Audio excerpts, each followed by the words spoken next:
Você já sentiu que está sendo forçado a mentir para não ser destruído socialmente? Que o óbvio agora é ofensivo e a realidade acabou virando uma questão de opinião? O que você está vendo não é um movimento por bondade, muito pelo contrário. É um vírus ideológico projetado para implodir as bases da nossa civilização. E aqui eu estou sim falando daquilo que muitos conhecem como cultura woke. E se você acha que essa cultura é apenas sobre respeito, eu tenho que te dizer, você está muito enganado. Nos próximos minutos eu vou te mostrar de uma forma muito contundente como a sua linguagem, a sua moral, a sua identidade estão sendo sequestradas. Mas o pior disso tudo não é apenas o que eles dizem, mas o que eles projetam fazer com o mundo que restar depois disso tudo. Meu nome é Thiago Rodrigues, sou pastor e professor de teologia. Seja muito bem-vindo ao Teologia um Café.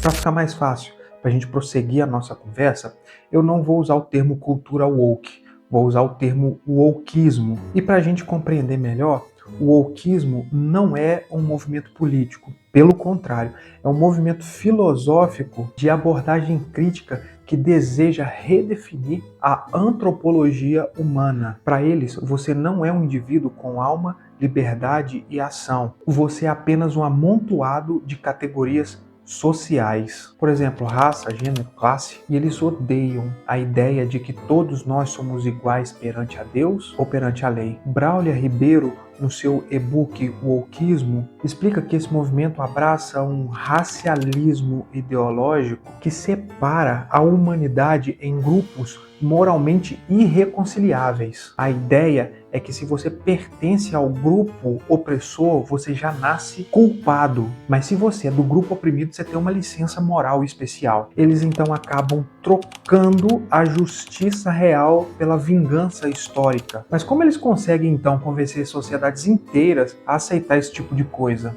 A verdade é que eles começam atacando a ferramenta que você usa, para pensar. E o que eles fazem com a palavra mulher, por exemplo, vai te mostrar o quão longe essa loucura pode chegar. Uma das estratégias desse movimento filosófico é a manipulação da linguagem. E dentro disso existe uma coisa que é extremamente assustadora. O conceito de mulher está sendo aposentado e esquecido. Só para você ter uma noção, em muitos documentos oficiais, em algumas universidades, mulheres agora são chamadas de pessoas com útero ou portadores de ovários. Então você pode se perguntar, mas por que isso importa? Importa muito, porque se você destrói a definição biológica, você destrói toda a realidade. É o que o e-book que eu citei agora há pouco chama de mutilação da linguagem. Eles querem nos impor aqueles termos neutros, por exemplo, elo, delo, todes. Parece uma grande bobagem, mas é exatamente um artifício de manipulação de muitos que acabam caindo nesse tipo de filosofia que é não apenas infantil, mas uma filosofia totalmente destrutiva. Sem contar que a linguagem neutra ela não cabe na construção gramatical da língua portuguesa. Isso tudo é para satisfazer uma elite extremamente chata e infantilizada. E com isso gerar insegurança idiomática. A ideia é, se você não consegue dar nome às coisas, você perde totalmente a capacidade de pensar de forma crítica a respeito daquilo. No fim do dia, o que eles querem é o controle total através da fala. Agora vamos pensar junto. Se eles podem mudar até mesmo o significado da fala, imagine o que eles podem fazer com o conceito de crime. Você sabia que para o wokeismo o roubo pode ser considerado um ato de justiça? Vamos entender melhor o que isso quer dizer. Aqui nós entramos no ponto mais perigoso desse pensamento, o emotivismo. No mundo ideal da cultura woke, não existe um bem ou mal absoluto que é totalmente baseado na razão ou na transcendência. A moral agora é baseada em sentimentos temporários. Olha o perigo disso. Isso quer dizer que se um grupo marginalizado comete um crime, a mídia e a justiça woke não olham mais para o fato,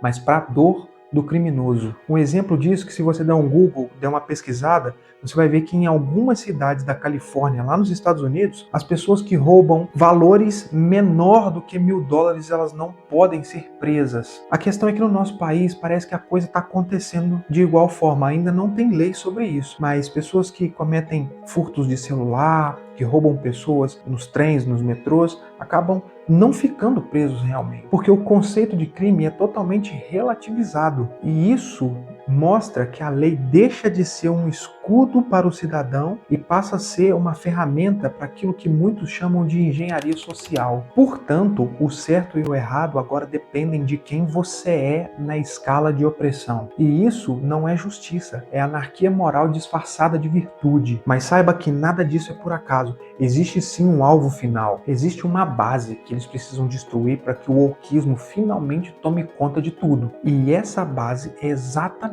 o que nos mantém, a mim e a você, livres. Vamos pensar juntos. Por que a cultura woke ataca tanto a família tradicional, a cultura cristã e a história do Ocidente? Porque esses são os três pilares que sustentam uma consciência individual. O objetivo final é a substituição da igualdade, onde todos têm as mesmas chances, pela paridade, onde o Estado força resultados iguais para todos, destruindo totalmente a ideia de mérito. Porque eles querem que você sinta vergonha da sua herança cultural. Eles querem que você acredite que o Ocidente é apenas um rastro de opressão. O objetivo é apagar o passado e corromper o presente com essa ideia do emotivismo. Com isso, é possível criar uma geração inteira de zumbis ideológicos que não conseguem mais distinguir a liberdade da escravidão intelectual. E isso é um veneno que conduz a civilização à morte por inanição moral. Diante de um sistema que controla as universidades, a mídia e as leis, será que ainda existe alguma saída? Felizmente eu tenho que te dizer que o antídoto existe e ele é mais simples do que parece. O wokeismo, na verdade, ele se alimenta do seu silêncio, do seu medo de ser cancelado. O antídoto é o resgate da coragem e da verdade. O que a gente precisa é parar de aceitar os neologismos deles, essa ideia do politicamente correto, de ter que falar tudo dentro dos mínimos detalhes, porque senão pode ofender. Tome cuidado com isso. A gente precisa é voltar a chamar as coisas pelo nome, dizer que a grama de fato é verde e não rosa. A gente precisa ter uma compreensão da realidade, voltar a pensar de forma lógica e racional. Nós precisamos também voltar a defender que o ser humano possui um valor intrínseco em si mesmo. E isso não depende da cor da pele, não depende da ideologia, não depende da forma com que ele se expressa, mas ainda que o sistema pareça imbatível, ele é cheio de falácias lógicas. A questão é que a realidade, a verdade objetiva, sempre vence no final. Ela sempre dá um jeito de imperar sobre a mentira. Mas o preço que podemos pagar vai depender do quão rápido a gente vai acordar dessa ideia de falso despertar. E se você deseja conhecer um pouquinho mais sobre esse assunto, deixe seu comentário aqui embaixo, porque assim a gente pode gravar outros vídeos falando a respeito disso. Porque afinal de contas, esse é um assunto de extrema seriedade para o povo cristão. E também aproveita para compartilhar esse vídeo com alguém que pensa que essa ideia do wokeismo é apenas sobre amor. Deixe sua curtida e se inscreva no canal se você gosta desse tipo de conteúdo. E saiba de uma coisa, a verdade é a única coisa que eles não podem cancelar. No mais, eu vou ficando por aqui. Deus abençoe vocês. Até o próximo vídeo.